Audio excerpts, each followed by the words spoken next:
Hello friends, welcome all of you to my YouTube channel DRX Vikas. तो friends, कैसे हैं आप सब? आई होप आप सब ठीक होंगे। तो जैसा कि दोस्तों थंबनेल देखकर आपको मज़ा आ गया होगा कि आज तो सर कुछ अलग ही बताने वाले हैं। बिल्कुल जी हाँ, आज मैं आपको ऐसा बता ही दूंगा कि खासकर आपकी नैया पार हो जाएगी, यानी कि आपकी ऑल क्लियर हो जाएगी, आपकी एक भी सब्जेक्ट बैक नहीं रहेगी। आज की ये वीडियो उन बच्चों के लिए अच्छी है जो थोड़े पढ़ने में कमज़ोर हैं तथा उनको याद नहीं होता है, या फिर मान लो कि वह पूरी साल नहीं पढ़ते हैं और घूमते फिरते रहते हैं यार दोस्तों के साथ में, या फिर कोई भी उनका साथी है, उनका पार्टनर है उसके साथ में, और एंड में जाकर एग्ज़ाम टाइम पे ऐसा कुछ ढूंढने लगते हैं कि कुछ ऐसा पढ़ने को मिल जाए हमें जिससे हमारी सारी सब्जेक्ट ऑल क्लियर हो जाए। और मैं आज ऐसा टॉपिक क्लियर करने जा रहा हूँ जिसकी डिमांड काफ़ी समय से चली आ रही है कि सर कुछ ऐसा बताइए हमें कि हमारी सारी सब्जेक्ट ऑल क्लियर हो जाए। काफ़ी मेरे पास कमेंट भी आ रहे थे और काफ़ी फ्रेंड्स भी मेरे से वो काफ़ी समय से डिमांड करते आ रहे हैं कि सर ऐसा बताओ कि हमारी सब्जेक्ट ऑल क्लियर हो जाए, तुम कैसे पढ़ाई करते हो और कैसे पढ़ते हो, कैसे तुम एग्ज़ाम में लिखते हो। तो फ्रेंड्स, आज की इस वीडियो में आपको बताने वाला हूँ। मेरे को काफ़ी लोगों ने ऑरली भी पूछा था और काफ़ी सोशल मीडिया के थ्रू भी काफ़ी कमेंट आ रहे थे, और मैं आज आपको बता ही दूँ कि खासकर वो बच्चे जो किसी भी वजह से पढ़ाई नहीं कर पा रहे हों, वो डरे नहीं, हिम्मत रखें। आज आपको ऐसा बता दिया जाएगा कि आपकी सारी टेंशन दूर हो जाएगी, यानी कि आपका सारा डर दूर हो जाएगा। हाँ, अक्सर होता है कि बच्चे अपने आप को कोसते हैं कि हम पढ़े नहीं, हमने पूरी साल नहीं पढ़ा और अब क्या करेंगे, अब बैक लगेगी, घर वालों ने फ़ीस भर दी, घर वालों को कैसे बताएंगे हमने क्या किया, हम तो पढ़ने आते थे, और खासकर घर वाले डांटेंगे हमको। तो दोस्तों, ऐसी टेंशन ना लें। ऐसी सिचुएशन जिनकी वजह से पढ़ाई नहीं कर पाते हैं, अभी से ही अपने आप को कोसना बंद करें। और आज हम आपको बता ही देते हैं कि आपको क्या पढ़ना है, कैसे पढ़ना है, खासकर एग्जाम पैटर्न जो कि बहुत इंपॉर्टेंट होता है, पढ़ाई कैसे करनी होती है, क्या टॉपिक क्या पढ़ना है, क्या नहीं पढ़ना है, क्या सिलेबस में है। तो दोस्तों चलो वीडियो शुरू करते हैं। तो सबसे पहले तो हम आपको बता दें कि आपके कितने सब्जेक्ट होते हैं। सब्जेक्ट होते हैं आपके कुल टोटल 6 सब्जेक्ट। कितने सब्जेक्ट होते हैं? 6 सब्जेक्ट।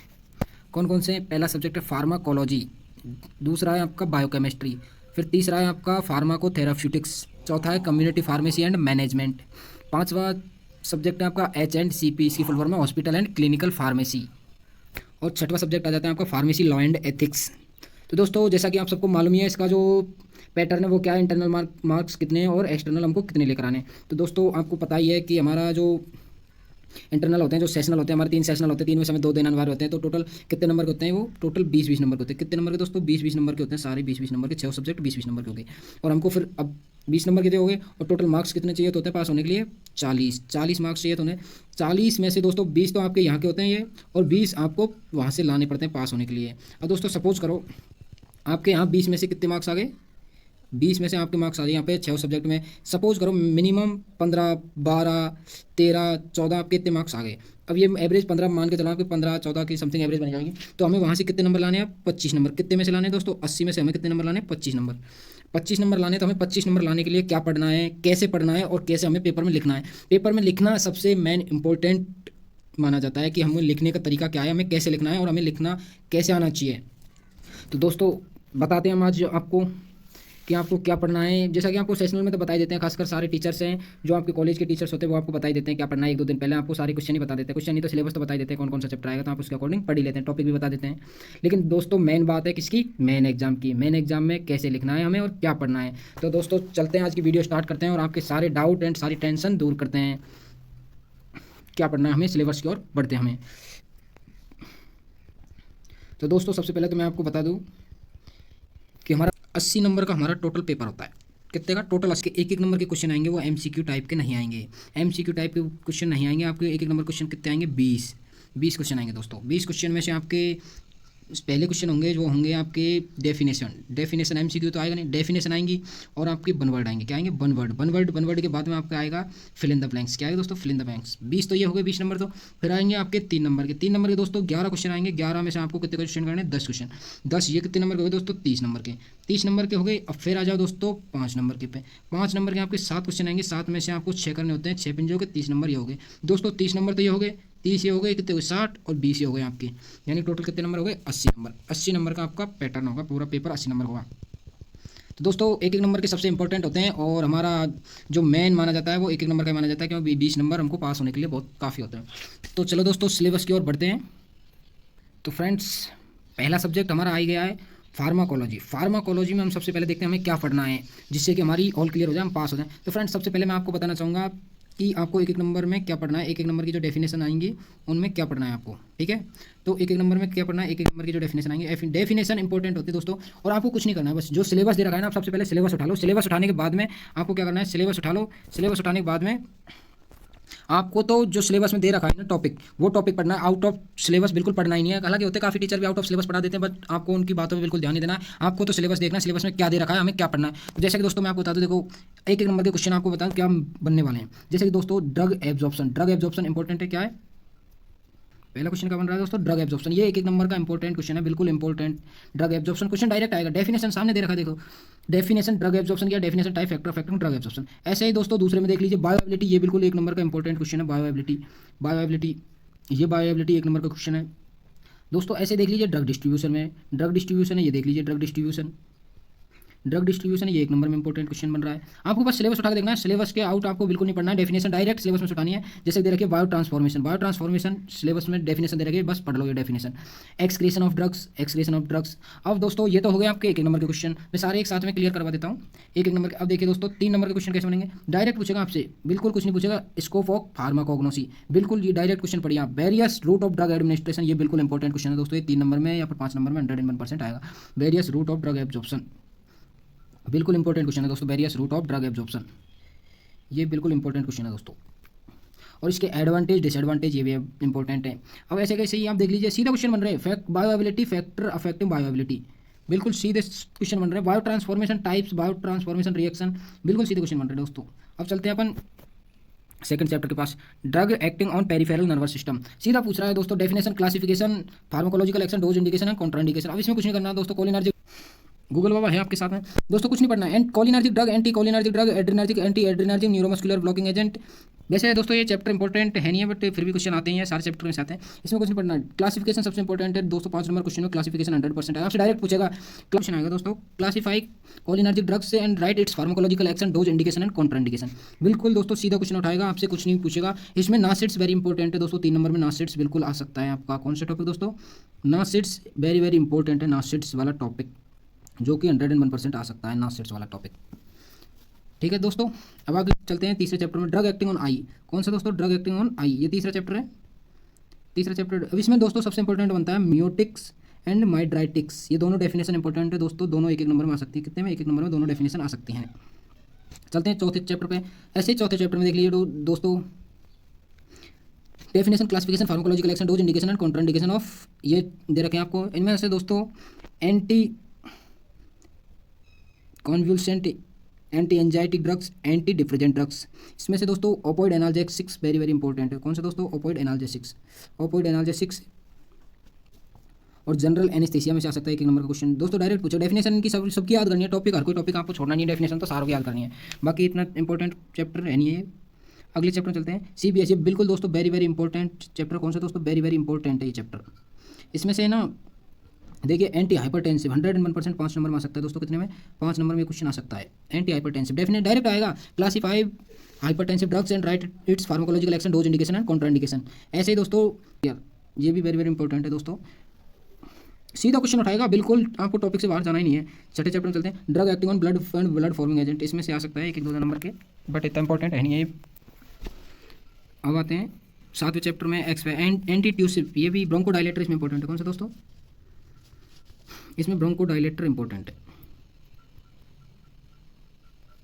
ब्रोंकोडायलेटर इंपॉर्टेंट है। ड्रग एक्टिंग ऑन GIT, इसमें से ये चैप्टर इंपॉर्टेंट है दोस्तों, ये 8वां चैप्टर है। उसमें से एंटी अल्सर वाला आ सकता है, एंटी इमेटिक भी आ सकता है, और एंटी डायरियल आए एक एक 2 नंबर में, 1 नंबर में 3 नंबर पूछ सकता है दोस्तों, इतना लोड लेने की जरूरत नहीं है। ड्रग एक्टिंग ऑन किडनी, ये वेरी वेरी इंपॉर्टेंट है दोस्तों, 5 नंबर में 100% क्वेश्चन आएगा। डायरेक्ट उठाना है आपको, क्वेश्चन क्या याद करना है, डायूरेटिक एंड एंटी डायूरेटिक, ये दोनों इंपॉर्टेंट है दोस्तों, डायूरेटिक एंड एंटी डायूरेटिक। अब इसमें से पढ़ना क्या दोस्तों, सीधा दे रखा है डेफिनेशन, क्लासिफिकेशन, वही सारी चीज़ें हैं। सीधा क्वेश्चन आया, classify diuretic, right it's pharmacological action, या फिर राइट इट्स फार्माकोलॉजी। फार्माकोलॉजी में दोस्तों सारे लिखने हैं आपको, pharmacological action, dose indication and contraindication, ठीक है दोस्तों। आगे आते हैं हार्मोनल वाला चैप्टर, जो हार्मोन्स एंड हार्मोन एंटागोनिस्ट। इसमें से आपको पढ़ना क्या है दोस्तों, थायराइड हार्मोन, कौन कौन से thyroid hormone, antithyroid, parathormone, calcitonin, vitamin D, insulin. Insulin important है दोस्तों, इंसुलिन आ सकता है। बाकी पढ़ने तो आपको सारे ही हैं, जो कमज़ोर बच्चे हैं उनको इंपॉर्टेंट है। बाकी कुछ बच्चे ऐसे भी है जो पहले से ही पढ़ते आ रहे हैं उनके लिए तो सारे ही इंपॉर्टेंट है, सारे पढ़ के जाना, उनको तो परसेंटेज बनानी है। ऑक्सीटोसिन ये भी इंपॉर्टेंट है, कॉर्टिकोस्टेरॉइड ये भी इंपॉर्टेंट सही है। इसमें 13 चैप्टर है दोस्तों टोटल। ऑटोकोड्स में दोस्तों सिलेबस में अपनी बुक में कुछ एक्स्ट्रा दे रखा है, बट आपको कुछ नहीं जाना है, डायरेक्ट देखना है आपको। Classification, physiological role of histamine, 5-HT, five hydroxy tryptophan and prostaglandin. आपको क्या याद करना है? फिजियोलॉजिकल रोल, बिल्कुल फिजियोलॉजिकल रोल के अलावा आपको कुछ भी याद नहीं करना है इसमें, ये तीनों का फिजियोलॉजिकल रोल, और फिर इनका classification, clinical use and adverse effect याद करना है दोस्तों। कुछ भी याद नहीं करना है, बिल्कुल सिंपल सा। अगर सिलेबस को देखें दोस्तों, कीमोथेरेपिक एजेंट है इसमें से भी, ये भी इंपॉर्टेंट है। एंटी न्यूप्लास्टिक इसमें ये भी इंपॉर्टेंट है। एंटी मलेरिया ये भी इंपॉर्टेंट है। और 13वां चैप्टर आ जाता है लास्ट आपको biologicals, definition, type and indication of biological agent with example. दोस्तों कुछ नहीं करना है आपको, बिल्कुल चैप्टर में क्या दे रखा है बिल्कुल इससे बाहर नहीं पढ़ना है। क्या दे रखा है अपने को, चैप्टर देखिए आप, डेफिनेशन पढ़नी है बायोलॉजिकल्स की, कि बायोलॉजिकल्स होते क्या हैं, क्या बायोलॉजिकल्स होते क्या, आपको डेफिनेशन पढ़नी है। डेफिनेशन बायोलॉजिकल्स होते क्या है, इसके टाइप्स कितने टाइप होते हैं, इंडिकेशन इसका क्या यूज है इनका, और बायोलॉजिकल एजेंट विद एग्जांपल, इनके इंडिकेशन, टाइप्स एंड डेफिनेशन पढ़ने हैं। ठीक है दोस्तों, ये हो गया आपको कम्युनिटी फार्मेसी एंड मैनेजमेंट। इसमें दोस्तों टोटली 10 ही चैप्टर हैं, 10 चैप्टर हैं आपको पढ़ना के। Community pharmacy practice, community pharmacy practice में आपको definition, history and development of community pharmacy, direct आप तो सिलेबस उठा के देखिए, इससे पढ़िए, इसके अलावा कुछ नहीं पढ़ना। Definition, history and development of community pharmacy, इसकी डेफिनेशन आपको पढ़नी है। क्या दोस्तों, डेफिनेशन इंपॉर्टेंट है, इसकी डेफिनेशन पढ़नी है आपको बस। डेफिनेशन, हिस्ट्री क्या है इसकी, हिस्ट्री पढ़नी है आपको। हिस्ट्री के बाद में डेवलपमेंट, यानी कि इसका विकास कैसे हुआ, कम्युनिटी फार्मेसी का विकास कैसे हुआ, ये भी आपको पढ़ना है दोस्तों। और इंटरनेशनल एंड इंडियन स्कैनरियो, ये जैसे ज़्यादा इंपॉर्टेंट है नहीं है। और दोस्तों सेकंड चैप्टर आपका professional responsibility of community pharmacist, community pharmacist की रेस्पॉन्सिबिलिटी या फिर इसकी रोल ऑफ कम्युनिटी फार्मासिस्ट, या फिर रेस्पॉन्सिबिलिटी एक ही बात है दोस्तों। ये क्वेश्चन आ सकता है वैसे 3 नंबर में, कोई पता नहीं है, 3 नंबर में आ जाए तो इंपॉर्टेंट है वैसे ये। Introduction to concept of good pharmacy practice and SOPS, GPP, good pharmacy practice, ये भी इतना इंपॉर्टेंट है नहीं, बट आ जाता है बिल्कुल दोस्तों। तीसरा चैप्टर मैं आपको बता दें, तीसरा चैप्टर इतना इंपॉर्टेंट है, बहुत ज़्यादा इंपॉर्टेंट है। इसमें से करीबन ये मान के चलो 8-10 नंबर के क्वेश्चन फंसेंगे इसमें से 100%। और सीधा सा कुछ नहीं है दोस्तों, प्रिस्क्रिप्शन की डेफिनेशन पूछ के रहा है दोस्तों, ये देखिए प्रिस्क्रिप्शन की डेफिनेशन पार्ट ऑफ प्रिस्क्रिप्शन, बिल्कुल सीधा सा दोस्तों, बुक को उठा के देखना, बिल्कुल पार्ट्स ऑफ प्रिस्क्रिप्शन, इसमें से बिल्कुल टॉपिक याद करना है आपको, और कुछ भी याद नहीं करना है। प्रिस्क्रिप्शन हैंडलिंग, प्रिस्क्रिप्शन को कैसे हैंडल किया जाता है, levelling of dispensed medications, main level, axillary level, on पिक्टोग्राम्स, brief instruction of medication usage, ये बिल्कुल याद नहीं करना है आपको सीधा डेफिनेशन पढ़नी है, पार्ट ऑफ प्रिस्क्रिप्शन और प्रिस्क्रिप्शन हैंडलिंग और लेवलिंग ऑन डिस्पेंस मेडिकेशन, ये याद करना है बस। अब फिर आगे जाता है डिस्पेंसिंग प्रोसेस, डिस्पेंसिंग का प्रोसेस क्या है, गुड डिस्पेंसिंग प्रैक्टिस क्या है, डिस्पेंसिंग एरर कैसे कैसे हो सकती है, ये 3 टॉपिक इसमें से पढ़ने हैं आपको दोस्तों। अब आ जाइए चौथे चैप्टर पे, कम्युनिकेशन स्किल्स। इसमें से दोस्तों कम्युनिकेशन स्किल्स में से आपको डेफिनेशन पढ़नी है, डेफिनेशन बाद में टाइप ऑफ कम्युनिकेशन स्किल्स, ये पढ़ना है आपको। और इंटरेक्शन कैसे होती है प्रोफेशनल्स यानी फार्मासिस्ट और पेशेंट के बीच में, ये पढ़ना है आपको। रिटर्न कैसे, बॉडी लैंग्वेज आपको कैसे पेशेंट के सामने, आपके पास में जब मेडिकेशन लेने आता है, ड्रग्स लेने आता है, तो वो आपको कैसे, आपका जो बॉडी लैंग्वेज है आपको कैसे करनी है, बिल्कुल। एक तो प्रिस्क्रिप्शन हैंडलिंग वाला और ये एक ही है, दोनों important. Definition and benefits of patient counsellings, definition patient counselling, patient को कैसे काउंसिल किया जाता है, इसके क्या क्या बेनिफिट्स हैं, यानी कि पेशेंट को क्या क्या फायदे होते हैं इसके लिए। स्टेज ऑफ पेशेंट काउंसलिंग, कैसे कैसे पेशेंट को काउंसिल किया जाता है, उसकी स्टेजेस क्या है, इसके बारे में पढ़ना है दोस्तों। Barrier to effective counselling, type and strategies of overcome barriers, patient counselling points for chronic disease and disorder, ये इंपॉर्टेंट है दोस्तों।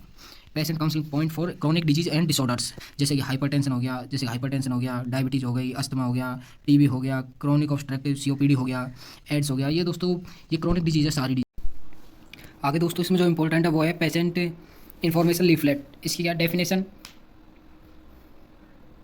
इसकी पेशेंट इन्फॉर्मेशन लीफलेट, इसकी डेफिनेशन एंड यूजेज, सीधा क्वेश्चन आएगा दोस्तों 3 नंबर में। Define patient information leaflets and write its usages. Medication adherence में definition, factor influencing non adherence, दोस्तों इसमें ये चैप्टर है, इसमें देखो definition, factor influencing non adherence, इसमें फैक्टर इन्फ्लुएंसिंग नॉन एडेरेंस के दे रखे हैं, और आप बुक उठा के देखोगे ना तो उसमें दे रखा है फैक्टर इन्फ्लुएंसिंग एडेरेंस, मेडिकेशन एडेरेंस, जो हमारे सिलेबस में है नहीं, आपको सिर्फ नॉन एडेरेंस का जो फैक्टर है वो पढ़ने हैं, बाकी एडेरेंस के आपको बिल्कुल नहीं पढ़ना है। इसमें डेफिनेशन बनती है, डेफिनेशन के अलावा पहला तो हो गया डेफिनेशन के अलावा फैक्टर, फिर स्ट्रेटेजीज टू ओवरकम नॉन एडेरेंस, बस नॉन एडेरेंस के बारे में पढ़ना है हमें, ना कि एडेरेंस के बारे में। बुक में आप देखोगे तो एडेरेंस के बारे में भी दे रखा है, ठीक है दोस्तों। आगे 7वां chapter health screening services in community pharmacy, इसका introduction scope, importance of various health screening services for routine monitoring of patient, early detection and referral of under diagnostic cases. इसमें से दोस्तों एक तो स्कोप इंपॉर्टेंट है, और importance of various health screening services, ये important है दोस्तों इसमें से, ठीक है। आगे चलते हैं, ये दोस्तों देखिए 7वें के बाद में डायरेक्ट 9वां चैप्टर दे रखा है, इसके बाद में 8वां चैप्टर आएगा, और टोटल इसमें 10 ही चैप्टर हैं, 10 नहीं है बल्कि 9 ही चैप्टर हैं, क्योंकि इसमें 7वें के बाद में डायरेक्ट 9वां दे रखा है।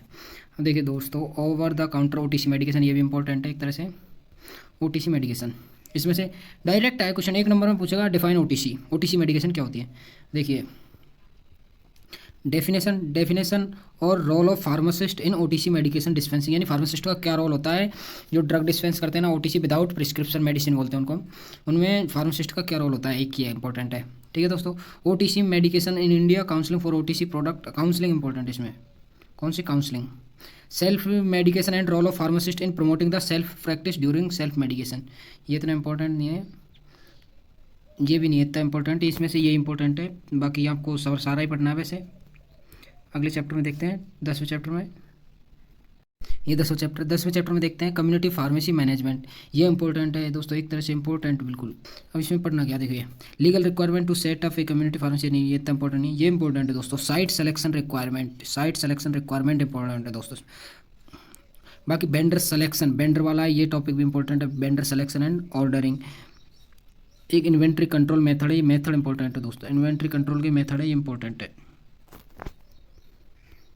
इन्वेंट्री कंट्रोल के मेथड हो गए। इन्वेंट्री मैनेजमेंट, ये इन्वेंट्री मैनेजमेंट है, ये भी इंपॉर्टेंट है दोस्तों। और फाइनेंशियल प्लानिंग एंड मैनेजमेंट, उसके बाद में कस्टमर रिलेशन सीआरएम ये भी इंपॉर्टेंट है दोस्तों। कस्टमर रिलेशन मैनेजमेंट ये भी इंपॉर्टेंट है, यानी ऑडिट्स इन फार्मेसी ये भी इंपॉर्टेंट है। एसओपी ऑफ फार्मेसी मैनेजमेंट ये भी इंपॉर्टेंट सही है दोस्तों एक तरह से। बाकी हो गया चैप्टर, 3-4 चैप्टर इंपॉर्टेंट है। अगले सब्जेक्ट की तरफ, अगला सब्जेक्ट है आपका biochemistry and clinical pathology. Biochemistry and clinical pathology, इसमें टोटल 13 चैप्टर है दोस्तों। देखिए पहला chapter introduction to biochemistry, introduction है दोस्तों, नॉर्मली ये तो पढ़ ही लेना आप, इसमें से 1 नंबर का क्वेश्चन 100% बनता है, 3 नंबर का भी आ सकता है, 5 नंबर का तो नहीं बनेगा। Scope of biochemistry, cell and its biochemical organisation, ये इंपॉर्टेंट है दोस्तों, 1 नंबर में इसमें से क्वेश्चन आ सकता है। सेल एंड इट्स कंपोनेंट, इसके क्या क्या पार्ट हैं, वो बायोलॉजिकल ऑर्गेनाइजेशन। ठीक है दोस्तों, कार्बोहाइड्रेट दूसरा चैप्टर कार्बोहाइड्रेट में देखो दोस्तों क्वेश्चन आया डिफाइन कार्बोहाइड्रेट, 1 नंबर में सीधा क्वेश्चन आएगा डिफाइन कार्बोहाइड्रेट। और अगर 5 नंबर में पूछेगा तो define carbohydrate, right it's classification with example and write it's chemical property, जो दे ही रखी है। ठीक है दोस्तों, डायरेक्ट क्वेश्चन आएगा, इंपॉर्टेंट है कार्बोहाइड्रेट में। Monosaccharide, structure of glucose, fructose and galactose. Disaccharide, structure of maltose, lactose and sucrose, इनकी स्ट्रक्चर। वैसे स्ट्रक्चर इतनी इंपॉर्टेंट है नहीं है, फिर भी आ जाए तो आ जाए, कुछ कह नहीं सकते। इसमें दोस्तों क्वालिटेटिव टेस्ट, ये इंपॉर्टेंट है, qualitative test of and biological role of carbohydrate, ये इंपॉर्टेंट है दोस्तों, बिल्कुल इंपॉर्टेंट है ये qualitative test and biological role of carbohydrate. आगे चलते हैं तीसरे चैप्टर में, प्रोटीन्स। प्रोटीन वही सेम है, definition classification of protein based on composition and solubility. Protein में से दोस्तों इसकी definition and classification,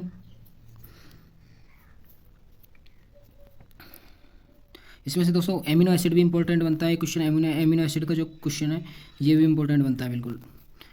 classify amino acid based on chemical nature and nutritional requirement with example, amino acids का important question बनता है 3 number में दोस्तों। स्ट्रक्चर तो आई नहीं, और इसमें ये देखो क्वालिटेटिव टेस्ट है, वो सबके इंपॉर्टेंट है दोस्तों बायोकेमिस्ट्री में। Qualitative test and biological role of protein and amino acid, यानी फंक्शन जो बायोलॉजिकल रोल है वो, और क्वालिटेटिव टेस्ट। और disease related to abnormal malnutrition of proteins, disease, ये 3 क्वेश्चन इंपॉर्टेंट है। एक तो ये क्वालिटेटिव टेस्ट, एक डिजीज, और एक इसका क्लासिफिकेशन, ये 3 इंपॉर्टेंट क्वेश्चन बनते हैं। ठीक है दोस्तों, अगला चैप्टर लिपिड में वही सेम है, डेफिनेशन, क्लासिफिकेशन, फैटी एसिड। इसमें से जो इंपॉर्टेंट क्वेश्चन बनता है, ये एक क्वेश्चन तो ये बनता है दोस्तों qualitative test and function of lipid, एक तो ये हो गया qualitative test and function of lipid, एक क्वेश्चन तो ये हो गया। दूसरा बनता है इसमें से कोलेस्ट्रॉल का, बिल्कुल इंपॉर्टेंट है, वेरी वेरी इंपॉर्टेंट क्वेश्चन बनता है दोस्तों इसमें कोलेस्ट्रॉल का, structure and function of cholesterol in the body. ठीक है दोस्तों, 2 क्वेश्चन तो ये हो गए। Chemical and nutritional requirement with example fatty acid का क्लासिफिकेशन, ये भी इंपॉर्टेंट बनता है दोस्तों, इसमें से 3 क्वेश्चन इंपॉर्टेंट बनते हैं बिल्कुल। ठीक है दोस्तों, ये हो गया। फिर चलते हैं अपन चौथे चैप्टर की तरफ, चौथा तो हो गया 5वें की तरफ। 5वां चैप्टर है न्यूक्लिक एसिड। न्यूक्लिक एसिड में क्या डेफिनेशन, 5वें चैप्टर में एक क्वेश्चन इंपॉर्टेंट बनता है बस, ओनली फॉर एक, जो डीएनए वाला है। Structure of DNA RNA and structure of DNA RNA and their function, ये वेरी वेरी इंपॉर्टेंट एक क्वेश्चन बनता है दोस्तों, इसमें से डीएनए की स्ट्रक्चर 101% आ सकती है। फिर चलिए दोस्तों एंजाइम में एंजाइम को सेम दे रखा है। Definition property of IUB and MB classification. Classification enzyme का क्लासिफिकेशन वेरी वेरी इंपॉर्टेंट है दोस्तों। Definition property and IUB and MB classification factor affecting enzyme activity, ये इंपॉर्टेंट चैप्टर है दोस्तों। छठवां चैप्टर है, इसको बिल्कुल इंपॉर्टेंट लगा लीजिए। छठवां चैप्टर ये बिल्कुल इंपॉर्टेंट है। Definition property IUB and MB classification factor affecting enzyme activity, ये भी इंपॉर्टेंट है। मैकेनिज्म ऑफ एक्शन, ये तो पूरा चैप्टर इंपॉर्टेंट है दोस्तों। इसमें से 5 नंबर का 101% क्वेश्चन बनता है, 3 नंबर का भी आ सकता है क्वेश्चन। फिर अगला चैप्टर पे आते हैं विटामिन वाले। विटामिन 7वां chapter definition and classification with example. Vitamin तो आप सारे जानते होंगे, वाटर सॉल्युबल और fat soluble. Fat soluble ADE और वाटर सॉल्युबल जो B कॉम्प्लेक्स एंड C, वो तो सारे आप जानते होंगे, उनके सोर्स वगैरह, function, coenzyme, RDA deficiency disease, ये सारा इंपॉर्टेंट है दोस्तों। ये तो आपने पहले भी पढ़ रखे होंगे काफ़ी। ठीक है दोस्तों, ये 7वां चैप्टर हो गया अपना। फिर चलते हैं अपन 8वें चैप्टर की तरफ, मेटाबॉलिज्म की तरफ। 8वां chapter metabolism. Metabolism of glycoside. इसमें दोस्तों वेरी वेरी इंपॉर्टेंट क्वेश्चन बनता है इसमें, TCA साइकिल वाला। TCA साइकिल क्या है, इसमें जो क्वेश्चन बनता है ये बनता है TCA साइकिल। TCA साइकिल को अपन क्रेब्स साइकिल भी बोलते हैं। ठीक है दोस्तों, ग्लाइकोलाइसिस वाला ये भी इंपॉर्टेंट सही एक तरह से आ सकता है 3 नंबर में। Glycogen regulation of blood glucose. Blood glucose में से 1 नंबर का क्वेश्चन होता है। नॉर्मल ब्लड ग्लूकोज कितना होता है नॉर्मल ह्यूमन में। ठीक है दोस्तों, ये कार्बोहाइड्रेट से। और डिजीज़ तो सारी इंपॉर्टेंट है, कार्बोहाइड्रेट, प्रोटीन एंड लिपिड की जितनी भी डिजीज है ना, जितनी भी मेटाबॉलिज्म से रिलेटेड, जैसे कि ये रहा disease related to abnormal metabolism of carbohydrate. ठीक है दोस्तों, अब मेटाबॉलिज्म ऑफ लिपिड। इसमें लिपिड में lipolysis, beta oxidation, fatty acid, ketogenesis and ketolysis. इसमें दोस्तों डिजीज, लिपिड की डिजीज है वो इंपॉर्टेंट है। ठीक है दोस्तों, जैसे डायबिटीज है लिपिड, ठीक है, इसमें डिजीज है वो इंपॉर्टेंट है, disease related to abnormal metabolism of lipids. ठीक है दोस्तों, फिर आ जाते हैं metabolism of amino acid. Amino acid में इसमें यूरिया साइकिल है, ये इंपॉर्टेंट है, यूरिया साइकिल। ठीक है दोस्तों, और disease related to abnormal metabolism of amino acids, disease related to abnormal metabolism of amino acids, ये इंपॉर्टेंट है। बाकी दोस्तों डेफिनेशन है इसमें, phenylketonuria, alkaptonuria and jaundice, ये डेफिनेशन है, ये आ सकते हैं दोस्तों। Biological oxidation, electron transport chain and oxidation. ठीक है दोस्तों, अगला चैप्टर 9वें चैप्टर पे आ जाते हैं दोस्तों। मिनरल आपने सारे पढ़े रखे होंगे, जो कैल्शियम, मैग्नीशियम, सोडियम, फास्फोरस है। वैसे इनके टाइप कितने हैं, 2-3 प्रकार के होते हैं दोस्तों, micro mineral and macro mineral, 2 प्रकार के होते हैं मेन तो। इनके types, function, deficiency disease and recommended dietary allowance दोस्तों, ये आप पढ़ लेना। 10वां वाटर एंड इलेक्ट्रोलाइट। इसमें से दोस्तों वेरी वेरी इंपॉर्टेंट क्वेश्चन बनता है, इसमें से जो ये है ना रिहाइड्रेशन थेरेपी, ये बिल्कुल इंपॉर्टेंट क्वेश्चन बनता है दोस्तों। डिहाइड्रेशन एंड रिहाइड्रेशन थेरेपी, ये क्वेश्चन इसमें से इंपॉर्टेंट बनता है दोस्तों। डिहाइड्रेशन, जिसमें से 1 नंबर क्वेश्चन आ सकता है, define dehydration, right oral rehydration therapy, cause of dehydration. Dehydration का वेरी वेरी इंपॉर्टेंट क्वेश्चन बनता है दोस्तों, इसको बिल्कुल इंपॉर्टेंट बना लिए, डायरेक्ट क्वेश्चन आएगा इसमें से सीधा ही। ठीक है दोस्तों, और फंक्शन तो नॉर्मल ये सारे फंक्शन वाटर के। ठीक है, इंट्रोडक्शन टू बायोकेमिस्ट्री, इसमें से दोस्तों 1 नंबर क्वेश्चन आ सकता है, इंट्रोडक्शन टू बायोकेमिस्ट्री। बायोकेमिस्ट्री की इसमें से डेफिनेशन याद करनी है आपको, वेरी वेरी इंपॉर्टेंट डेफिनेशन है बस इसमें से। फिर ऑर्गन फंक्शन टेस्ट दोस्तों, ये चैप्टर इंपॉर्टेंट है, ऑर्गन फंक्शन टेस्ट, ये chapter important. Function of kidney, function of liver, lipid profile test and its clinical significance. ठीक है दोस्तों, ये तो सारे चैप्टर ये इंपॉर्टेंट सही। इसमें फंक्शन आपको किडनी के रूटीनली परफॉर्म टेस्ट क्या क्या किडनी पे क्या क्या टेस्ट परफॉर्म किया जाता है, इम्बेलेंस हो जाता है, तब function of liver routinely perform test क्या क्या टेस्ट होते हैं लिवर के। फिर introduction to pathology of blood and urine, introduction to pathology of blood and urine, lymphocyte and platelets, their role in health and disease. ठीक है दोस्तों, ये इतना इंपॉर्टेंट है नहीं है। अब चलते हैं अगली सब्जेक्ट की तरफ। ठीक है दोस्तों, ये देखिए दोस्तों, चौथा सब्जेक्ट आ जाता है आपको फार्माकोथेराप्यूटिक्स। फार्माकोथेराप्यूटिक्स पहला चैप्टर है दोस्तों। फार्माकोथेराप्यूटिक इंट्रोडक्शन, इसका introduction, scope, objective, rational use of medications, essential medication list, standard treatment, STG, standard treatment guidelines. दोस्तों अब इसमें से इंपॉर्टेंट बनता है, वो बनता है आपका 3 नंबर का, scope and objectives of pharmacotherapeutics, rational use of medicine, ये भी इंपॉर्टेंट बन जाता है दोस्तों। ठीक है, पहला चैप्टर हो गया आपका कंप्लीट, पहला चैप्टर हो गया। अब चलते हैं अपन दूसरे चैप्टर की तरफ। ठीक है दोस्तों, definition, etiopathogenesis, clinical manifestation, non pharmacological and pharmacological management of disease associated with. अब देखिए दोस्तों, आपको सारी डेफिनेशन जितने भी आपको ये टॉपिक दे रखे हैं आपको डायरेक्ट पूछेगा। डिफाइन डेफिनेशन है सारी दोस्तों। Define high BP, hypertension, define hypertension एक नंबर में पूछ सकता है दोस्तों। Hyperlipidemia, define hyperlipidemia. CHF, define CHF एक नंबर में सीधा क्वेश्चन आएगा दोस्तों। क्या? Hypertension, define hypertension, define hyperlipidemia, define CHF, सीधा क्वेश्चन आएगा दोस्तों। और 5 नंबर में क्वेश्चन आएगा तो एटियोपैथोजेनेसिस, डायरेक्ट पूछ लेगा आपको। Right pharmacotherapy of hypertension. ठीक है दोस्तों। Non pharmacological and pharmacological management, यानी कि इसको हम फार्माकोलॉजिकल यानी कि हम ड्रग्स के द्वारा कैसे ट्रीट करते हैं। नॉन फार्माकोलॉजिकल हम सेल्फ केयर या फिर हम सेल्फ मैनेजमेंट के द्वारा हम कैसे ट्रीट करते हैं, हम डाइट के थ्रू। ठीक है, ये आपको याद करना है। अब दोस्तों इसमें से जो इंपॉर्टेंट बनता है वो बनता है आपको सबसे पहले तो हाइपरटेंशन, वेरी वेरी इंपॉर्टेंट है दोस्तों। और दूसरा बनता है आपका सीएचएफ। दो क्वेश्चन तो इसमें से इंपॉर्टेंट बनते हैं। कौन से? पहला तो एरिया और दूसरा सीएचएफ। हाइपरलिपिडेमिया एक नंबर का पूछ सकता है दोस्तों। रेस्पिरेटरी सिस्टम की ये डिजीज है, अस्थमा सीओपीडी दोनों इंपॉर्टेंट है। कोरोनरी ऑब्स्ट्रक्टिव पल्मोनरी डिजीज और अस्थमा, अस्थमा दोस्तों 101% आ सकता है 3 नंबर में या फिर 5 नंबर में पूछ ले, कोई पता नहीं। एंडोक्राइन सिस्टम, इसमें से डायबिटीज़ आएगा दोस्तों, बिल्कुल लिखवा के ले लो। 101% डायबिटीज़ 3 नंबर में या फिर 5 नंबर में आएगा। बिल्कुल डायबिटीज़ क्लियर करके चलना है। इसमें इंसुलिन की कमी हो जाती है बॉडी में, जिससे कि हमारा कोलेस्ट्रॉल है बॉडी में वो बढ़ जाता है। ठीक है दोस्तों। थायराइड, हाइपोथायरॉयडिज्म क्या होता है और हाइपरथायरॉयडिज्म क्या होता है, ये दोनों की डेफिनेशन दोस्तों याद करके चलना। 1 नंबर पूछ सकता है हाइपोथायरॉयडिज्म या फिर हाइपरथायरॉयडिज्म। ठीक है दोस्तों, आगे चलते हैं। सेंट्रल नर्वस सिस्टम की डिजीज कौन कौन सी है? इसमें से दोस्तों सेंट्रल नर्वस सिस्टम सीएनएस की डिजीज है। इसमें से एपिलेप्सी इंपॉर्टेंट है। एपिलेप्सी 3 नंबर में आ सकता है। बाकी पार्किंसन है, एल्जाइमर है, स्ट्रोक है, माइग्रेन है, इनकी डेफिनेशन वगैरह याद करके चलना दोस्तों सारी। अब आ जाता है आपका जीआईटी डिसऑर्डर। जीआईटी डिसऑर्डर दोस्तों वेरी वेरी इंपॉर्टेंट है। इसमें से सीधा क्वेश्चन आएगा define GERD and right short note on GERD. ये इंपॉर्टेंट है दोस्तों। जीईआरडी ये क्लियर करके चलना बिल्कुल। पेप्टिक अल्सर डिजीज ये भी इंपॉर्टेंट है। एल्कोहलिक लिवर डिजीज ये वेरी वेरी इंपॉर्टेंट है दोस्तों। ये तो पूरा चैप्टर इंपॉर्टेंट है। इसमें से तो पता नहीं 5 से 10 नंबर का क्वेश्चन फंस सकता है। इसमें से 5 से ज़्यादा भी फंस जाए, कोई पता नहीं। ठीक है दोस्तों, ये क्लियर करके चलना। ये चैप्टर सारा जीआरडी वेरी वेरी इंपॉर्टेंट है। हेमेटोलॉजिकल डिसऑर्डर ये भी इंपॉर्टेंट है दोस्तों, बिल्कुल ये चैप्टर इंपॉर्टेंट है, क्लियर करके चलना इनको। कुछ नहीं है। आयरन डेफिशिएंसी एनीमिया, इसकी डेफिनेशन, इसके कॉज और इसकी pharmacological and non pharmacological management. ठीक है दोस्तों, आगे आ जाते हैं दोस्तों। Infectious disease TB. Infectious disease TB important है। निमोनिया इंपॉर्टेंट है। और दोस्तों एचआईवी और वायरल इन्फेक्शन, सार्स एंड कोविड-19। आपको कोविड-19 के बारे में सारी चीज़ पता ही होगा दोस्तों। इसमें से इंपॉर्टेंट है टीबी, निमोनिया और एचआईवी और वायरल इन्फेक्शन।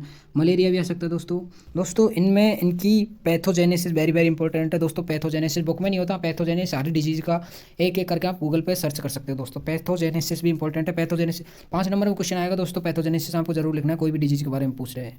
ठीक है दोस्तों, अगला चैप्टर दोस्तों मस्क्यूलोस्केलेटल डिसऑर्डर।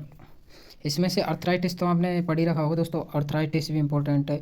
अर्थराइटिस में ये मस्क्यूलोस्केलेटल डिसऑर्डर, इसमें रिमोटॉइड अर्थराइटिस इंपॉर्टेंट है। ऑस्टियोआर्थराइटिस इतना इंपॉर्टेंट है नहीं है। फिर डर्मेटोलॉजी में ये चैप्टर इतना इंपॉर्टेंट नहीं है दोस्तों।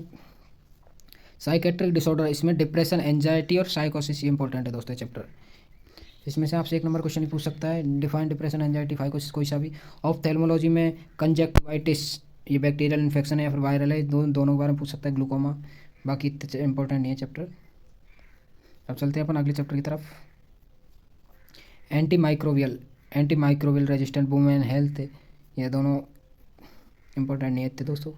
एंटी माइक्रोबियल रेजिस्टेंट कैसे डेवलप होता है दोस्तों? वुमेन्स हेल्थ में ओवरी सिंड्रोम, पॉलीसाइटिक ओवरी सिंड्रोम ये इंपॉर्टेंट है दोस्तों। Pre menstrual syndrome. ठीक है दोस्तों, अब चलते हैं अगले सब्जेक्ट की तरफ। ठीक है दोस्तों, अब 5वां सब्जेक्ट आ गया हमारा हॉस्पिटल एंड क्लिनिकल फार्मेसी। दोस्तों इसमें टोटल 13 चैप्टर है, total 13। Hospital and clinical pharmacy, definition, scope and national and international स्कैनरी। इसमें से दोस्तों 3 नंबर का स्कोप इंपॉर्टेंट है एंड डेफिनेशन इंपॉर्टेंट है। ठीक है, और दोस्तों अगला जो इंपॉर्टेंट बनता है वो बनता है प्रोफेशनल रेस्पॉन्सिबिलिटी कम्युनिटी फार्मासिस्ट या फिर हॉस्पिटल फार्मेसी। क्वालिफिकेशन क्या क्या क्वालिफिकेशन होनी चाहिए, एक्सपीरियंस क्या है, इसमें से रेस्पॉन्सिबिलिटी वाला ये इंपॉर्टेंट बनता है दोस्तों। Professional responsibility of community pharmacy, qualification क्या क्या क्वालिफिकेशन चाहिए। और अगला क्वेश्चन बनता है वो इंपॉर्टेंट गुड फार्मेसी प्रैक्टिस वाला बनता है। GPP in hospital, very very important question बनता है दोस्तों। जीपीपी गुड फार्मेसी प्रैक्टिस क्या है इन हॉस्पिटल कम्युनिटी फार्मेसी। दोस्तों ये देखो क्वेश्चन फिर से रिपीट हो गया है। ये कम्युनिटी फार्मेसी वाला, रोल ऑफ फार्मासिस्ट या फिर role of community pharmacist. Role of pharmacist, ये इंपॉर्टेंट क्वेश्चन बनता है। अब चलते हैं आगे सेकंड चैप्टर की तरफ। Different committees in hospitals, hospital में कौन कौन सी अलग अलग कमिटीज होती हैं, ठीक है दोस्तों। Pharmacy and therapeutic committee, objective and composition and function, सीधा क्वेश्चन आएगा दोस्तों। Objectives and functions, right objectives and functions of therapeutic committee, सीधा आएगा। Hospital formulary definition, define hospital formulary and development use of hospital formulary, सीधा question आएगा दोस्तों। जैसे 5 number में भी आ गया ना, तो सीधा क्वेश्चन आएगा 5 नंबर में भी, define hospital formulary and write it's procedure, development and use of hospital formulary, सीधा क्वेश्चन आएगा दोस्तों। चौथा चैप्टर दोस्तों supply chain and inventory, community pharmacy बाद में दोस्तों। इन्वेंट्री कंट्रोल देखो, इसमें भी आ गया, एचएनसीपी में भी आपका इंपॉर्टेंट है दोस्तों। देखिए इसमें से सबसे पहले आपका देखिए टॉपिक का नाम supply chain and inventory control. Inventory control important बनता है दोस्तों। अब इन्वेंट्री कंट्रोल देखिए, इसमें ये रहा inventory control. Inventory control technique use economic order quantity recorder quantity level inventory turnover. Inventory control technique ये इंपॉर्टेंट है दोस्तों, इंपॉर्टेंट लगा लीजिए, चाहे इन्वेंट्री कंट्रोल टेक्निक्स, ये important, very very important. Procedure of drug purchase, drug selection, short term long term and tender e tender process, ये important बनता है दोस्तों। प्रोसेसर ऑफ ड्रग परचेज दोस्तों, एक नंबर में क्वेश्चन बन सकता है। इनकी फुल फॉर्म में FEFO मेथड्स क्या होते हैं, 3 नंबर में भी आ सकता है दोस्तों। और ये इंपॉर्टेंट ये भी बनता है कि expiry drug removal and handling and disposal, यानी जो एक्सपायर जो ड्रग है उनको हम कैसे हटाएं और कैसे उनको हैंडल करना चाहिए ताकि वो एक्सपायर नहीं हो, पहले हमको डिस्पेंस करनी चाहिए। अगला चैप्टर दोस्तों drug distribution. Drug distribution in patient out patient दोस्तों इंपॉर्टेंट है, बिल्कुल चैप्टर इंपॉर्टेंट है ये तो पूरा, ये चैप्टर इंपॉर्टेंट लगा के चलो। ड्रग डिस्ट्रीब्यूशन, इसकी definition, advantage and disadvantage in patient या फिर आउट पेशेंट, यानी बाहर वाले पेशेंट होते हैं वो और हॉस्पिटल में एडमिट होते हैं, उनके बारे में डेफिनेशन, एडवांटेज एंड डिसएडवांटेज सारे इंपॉर्टेंट है दोस्तों। ये देखो दोस्तों सारे आप क्लियर करके चलना। ये definition, advantage, disadvantage, prescription order method, floor stock method, unit dose drug dispensing method, drug basket method, ठीक है दोस्तों, ये सारे कंप्लीट करके चलना। Drug distribution and ICU and ICU emergency ward में कैसे ड्रग डिस्ट्रीब्यूशन करना चाहिए हमें। Automated drug dispensing system and devices, ये इंपॉर्टेंट है दोस्तों। Automated drug dispensing system and devices जो अभी डेवलपमेंट पे है ये। और drug distribution of narcotic and फाइकोट्रिक substance, ये भी इंपॉर्टेंट, उनका स्टोरेज कैसे करना चाहिए फार्मासिस्ट को, ठीक है दोस्तों। और 6 चैप्टर आता है कंपाउंडिंग इन हॉस्पिटल। हॉस्पिटल में जो बल्क में जो ड्रग आती है उनकी कंपाउंडिंग कैसे की जाती है, bulk compounding, IV admixture services, incompatibilities, total parenteral nutrition, इसमें से दोस्तों ये इंपॉर्टेंट बनता है टोटल पेरेंटल न्यूट्रिशन और IV एडमिक्सर वाला, ये 2 इंपॉर्टेंट बनते हैं दोस्तों इसमें से, ठीक है। रेडी फार्मास्यूटिकल, ये तो पूरा चैप्टर इंपॉर्टेंट है दोस्तों। Storage dispensing disposable of ready pharmaceutical के बारे में कुछ नहीं पता, स्टोरेज डिस्पेंसिंग कैसे डिस्पोज किया जाता है, डिस्पेंस की जाती है, कैसे डिस्पोज करनी है ये, ठीक है दोस्तों। अगले चैप्टर की तरफ चलते हैं, 8वां चैप्टर है application of computer in hospital pharmacy practice, यानी कि हॉस्पिटल फार्मेसी प्रैक्टिस में कंप्यूटर्स का क्या क्या यूज है इसके बारे में पढ़ना है दोस्तों। 8वां चैप्टर है application of computers in hospital pharmacy practice, electronic health record software used in hospital pharmacy, ये चैप्टर इंपॉर्टेंट है दोस्तों, इंपॉर्टेंट लगा के चलना है चैप्टर। अगला है 9वां chapter definition scope and development in India and other countries clinical pharmacy, ये तो इंपॉर्टेंट नहीं है दोस्तों। Daily activities of clinical pharmacy definition, goal and procedure, यानी कि जो डेली एक्टिविटीज़ होती है हॉस्पिटल वो क्या क्या है, उनके adverse drugs reaction monitoring treatment chart review ward round participation, यानी कैसे हमको जो वार्ड है वो हैंडल करना है, कैसे पेशेंट को हैंडल करना चाहिए, काउंसलिंग कैसे करनी चाहिए, मेडिकेशन हिस्ट्री जानना, ये फार्मास्यूटिकल केयर वगैरह सारे कंप्लीट करना है, ठीक है दोस्तों। Medication therapy management of medication review, हमें हमको मेडिकेशन रिव्यू कैसे लेना चाहिए। अब 10वां चैप्टर दोस्तों clinical laboratory test use and evaluation of disease, यानी कि जब हम डिजीज को चेक करते हैं उनको एवेल्यूएट करते हैं, भाई कौन कौन सी बीमारी कौन सी नहीं है, उनके लिए टेस्ट कौन कौन से परफॉर्म होते हैं, कैसे परफॉर्म होते हैं, कितने प्रकार के होते हैं, उनके बारे में पढ़ना है दोस्तों। ये वेरी वेरी इंपॉर्टेंट चैप्टर है, इंपॉर्टेंट लगा के चलना दोस्तों इसको, इंपॉर्टेंट चैप्टर है ये। इसमें जैसे दोस्तों हेमेटोलॉजिकल ब्लड से रिलेटेड जो टेस्ट होते हैं, हमारे लिवर फंक्शन टेस्ट होते हैं, कैसे लिवर काम कर रहा है, रेनल फंक्शन, किडनी वाले टेस्ट होते हैं, थायराइड के होते हैं, और कार्डियक डिसऑर्डर वाले होते हैं, फ्लूइड बैलेंस वाले होते हैं, पल्मोनरी फंक्शन टेस्ट होता है दोस्तों। इसमें से ये ऊपर वाले हैं दोस्तों, ये वेरी वेरी इंपॉर्टेंट है, इनको तो जरूर क्लियर करके चलना, cardiac disorder, haematological, liver and renal function वाले, ठीक है दोस्तों। अब आगे आते हैं पॉइजनिंग वाले चैप्टर पर। पॉइजनिंग वाले चैप्टर में आप देखिए दोस्तों, पॉइजनिंग वाले चैप्टर में type of poisoning, clinical manifestation and antidotes. Antidotes क्या होते हैं दोस्तों, टाइप ऑफ पॉइजनिंग एंड कितने प्रकार की पॉइजनिंग होते हैं, क्या क्या किस किस प्रकार के होते हैं, क्या क्या काट जाता है, क्या क्या बाइट कर जाता है, तो उसके अकॉर्डिंग दोस्तों। और क्लिनिकल मैनिफेस्टेशन, एंटीडोट्स क्या होते हैं, क्या क्या हमें एंटीडोट्स देना चाहिए पॉइजनिंग को ठीक करने में जो दिए जाते हैं दवाई, इसको एंटीडोट्स बोला जाता है दोस्तों, ठीक है। उनके एडवांटेज डिसएडवांटेज वगैरह देखना है। फिर pharmacovigilance definition and aim and scope, pharmacovigilance, इसमें से डेफिनेशन, एम एंड स्कोप, ये 3 ही इंपॉर्टेंट है, बाकी दोस्तों और कुछ नहीं है। फिर 13वां चैप्टर आ जाता है 13 नंबर का, मेडिकेशन एरर, यानी मेडिकेशन डिस्पेंस करते समय कौन कौन सी एरर होती है, definition, type, consequence and strategy to minimise medication error, ये इंपॉर्टेंट है दोस्तों। लास्ट ड्रग्स कौन कौन सी होती हैं उनके बारे में, ड्रग इंट्रैक्शन की definition, definition, type, clinical significance, ये सारे याद करना है, ठीक है दोस्तों। ये HNCP वाला ये हो गया दोस्तों हमारा HNCP वाला सब्जेक्ट। अब चलते हैं आगे हमारा लॉ एंड एथिक्स की तरफ। इसमें पहला चैप्टर है वो है general principle of law, history and various act related to drug and pharmacy profession. दोस्तों ये चैप्टर आप अच्छे से पढ़ के चलना, क्योंकि ये आपको फार्मेसी प्रैक्टिस में, यानी कि फार्मेसी फील्ड में आप जो भी जॉब करोगे इसके टाइम काम आएगा। इसमें लॉ एंड रेगुलेशन वगैरह दे रखे हैं, ठीक है दोस्तों। इसमें से general principle, law, history, various act जरूर याद कर लेना दोस्तों। कौन से केस में कौन सा एक्ट लगता है दोस्तों, ये जरूर याद करके चलना। फार्मेसी एक्ट 1948 एंड रूल्स, ठीक है दोस्तों, ये इंपॉर्टेंट है। Definition, pharmacy act, definition, pharmacy council of India यानी PCI, ये इंपॉर्टेंट है दोस्तों। PCI के थ्रू हमारे सारे कॉलेज कंट्रोल होते हैं, इसलिए इनको तो पढ़ के चलना। PCI के जो कॉन्स्टिट्यूशन है, किस कौन कौन सी कमेटी होती है, फंक्शन क्या है इसके, क्या क्या एजुकेशन रेगुलेशन है, state and joint state pharmacy council होती है, रजिस्ट्रेशन ऑफ फार्मासिस्ट कहाँ होता है, ऑफेंस एंड पेनल्टी, क्या क्या पेनल्टी, हम कुछ भी गलती कर देते हैं, ठीक है दोस्तों। Pharmacy practice regulation 2015। अगला चैप्टर है drug and cosmetic act 1940 and 1945। Cosmetic and drug act, drug and cosmetic act, ये इंपॉर्टेंट है दोस्तों, इसको याद करके चलना। मैन्युफैक्चर ऑफ ड्रग्स, इसमें से दोस्तों ये वेरी वेरी इंपॉर्टेंट है शेड्यूल H वाला, शेड्यूल H है, शेड्यूल X है, ये शेड्यूल जरूर याद करके चलना friends.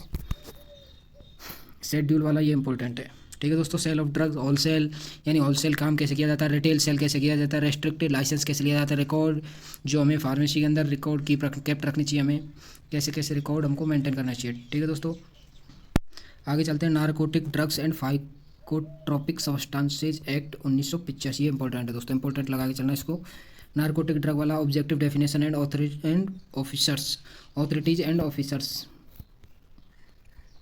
Provision, control and regulation, offence and penalties, या नारकोटिक ड्रग एंड फाइकोट्रोपिक सब्सटेंस कैसे कंट्रोल किया जाता है, ऑफेंस एंड पेनल्टीज क्या है। एक ये भी इंपॉर्टेंट है ड्रग एंड मैजिक रेमेडीज वाला दोस्तों, drug and magic remedies act, ये भी इंपॉर्टेंट है। डेफिनेशन, प्रोविजन, ठीक है दोस्तों। एक्ट के बारे में पढ़ना है सीधा। Prevention of cruelty to animals act 1960, इसमें एनिमल्स एक्ट वाले में दोस्तों आपको क्या पढ़ना है दोस्तों, इंस्टीट्यूशनल एनिमल एथिक्स कमेटी, ये दोस्तों institutional animal ethics committee IAEC, ये याद करना है दोस्तों। और एक आपको ये याद करना है CPCSEA, ये इंपॉर्टेंट है दोस्तों। इसके ऑब्जेक्टिव देख लेना, डेफिनेशन तो आपको सारी याद करनी है, वो देख लेना, ठीक है दोस्तों। अब पोइजन एक्ट 1919 ये इसमें भी आ गया, देखिए दोस्तों पोइजन एक्ट आप अच्छे से पढ़ लेना, HNCP में या फिर एक में आपको अच्छे से पढ़ लेंगे तो आपको दोबारा पढ़ने की जरूरत नहीं पड़ेगी, ठीक है दोस्तों। 7वां चैप्टर पोइजन एक्ट, ये भी पढ़ लेना। फिर आता है FSSAI, food safety and standard authority of India act and rules, storage कैसे करते हैं इनका, सेल कैसे करते हैं, लेवलिंग ऑफ फूड सप्लीमेंट, ये दोस्तों ये पढ़ लेना, सिंपल ये चैप्टर। अगला चैप्टर 9वां नेशनल फार्मास्यूटिकल प्राइसिंग अथॉरिटी, यानी NPPA, जो कौन कंट्रोल करता है, प्राइसिंग अथॉरिटी यानी प्राइस कंट्रोल कौन करता है ड्रग की, उसके बारे में दोस्तों ये पढ़ लेना। इसके objective, definition, sale of price and bulk drugs, retail price of formulations, ये सारे पढ़ लेना दोस्तों। इसमें से NLEM वाला national list of essential medicine, ये इंपॉर्टेंट है दोस्तों।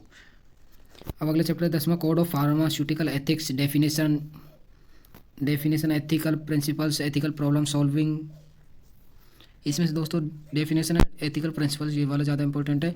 और एक ये इंपॉर्टेंट है दोस्तों, ये देख के चलना, pharmacist in relation two is job, trade and medical profession and it's profession pharmacist auth, इसमें से दोस्तों pharmacist in relation two is job, ये वाला इंपॉर्टेंट है, टू इज जॉब या फिर मेडिकल प्रोफेशन,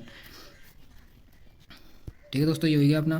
फिर आते हैं अपन 11वें चैप्टर की तरफ, medical termination and pregnancy act, ये भी इंपॉर्टेंट चैप्टर है दोस्तों। मैं MTP वाला, MTP एक्ट क्या, राइट, सीधा क्वेश्चन आएगा दोस्तों, right a short note on MTP act. अब आपको जितना याद हो जाए, ये जितना याद होता है आपको वो लिख देना है। फिर अगला chapter role of all the government pharma regulatory bodies, यानी कि CDSCO क्या है, इसके ऊपर शॉर्ट नोट या फिर IPC, इनकी फुल फॉर्म वगैरह याद कर लेनी है दोस्तों 1 नंबर में आपको।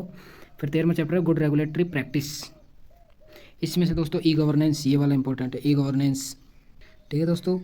फिर आगे 14वां चैप्टर पर चलते हैं, इंट्रोडक्शन टू VCS सिस्टम, ये इतना इंपॉर्टेंट चैप्टर नहीं है दोस्तों। फिर ब्लड बैंक वाला भी पढ़ के चलना दोस्तों। ब्लड बैंक छोटा चैप्टर है, blood bank basic requirement and function, यानी ब्लड बैंक के क्या क्या फंक्शन होता है, क्या कब कब काम आती है ब्लड बैंक, उसके बारे में किस किस चीज़ की रिक्वायरमेंट होती है यहाँ पे इंपॉर्टेंट है नहीं है दोस्तों। 17वां बायोमेडिकल बेस्ट मैनेजमेंट रूल्स, ये भी इतना इंपॉर्टेंट नहीं है दोस्तों। फिर 18वां चैप्टर अपना bio ethics basic concept history and principle of ICM दोस्तों। ये शॉर्ट फॉर्म है, इनकी फुल फॉर्म याद करने जाना ICMRS, इसकी फुल फॉर्म आपको याद करनी है सारी। 19वां चैप्टर आपका introduction to the consumer protection act दोस्तों। शॉर्ट नोट आएगा सीधा ही छोटे चैप्टर इसलिए। So write a short note on consumer protection act, write a short note on disaster management act दोस्तों, ये इंपॉर्टेंट है। डिजास्टर मैनेजमेंट एक्ट वाला ये डिजास्टर मैनेजमेंट एक्ट ये इंपॉर्टेंट है। और फिर अगला जाता है दोस्तों मेडिकल डिवाइसेज हैं, कौन कौन सी मेडिकल डिवाइसेज हैं। Categorisation basic aspect related to manufacture and sales, ये सारा याद कर लेना दोस्तों। आई होप आपके ये सारा कुछ समझ में आ गया होगा, आपको एग्जाम का जो पैटर्न है वो भी समझ में आ गया होगा, और एग्जाम में हमें क्या पढ़ना है, क्या लिखना है, किस तरीके से पढ़ना है, हमें किस तरीके से लिखना है। आई होप आपके सारा समझ में आ गया होगा दोस्तों।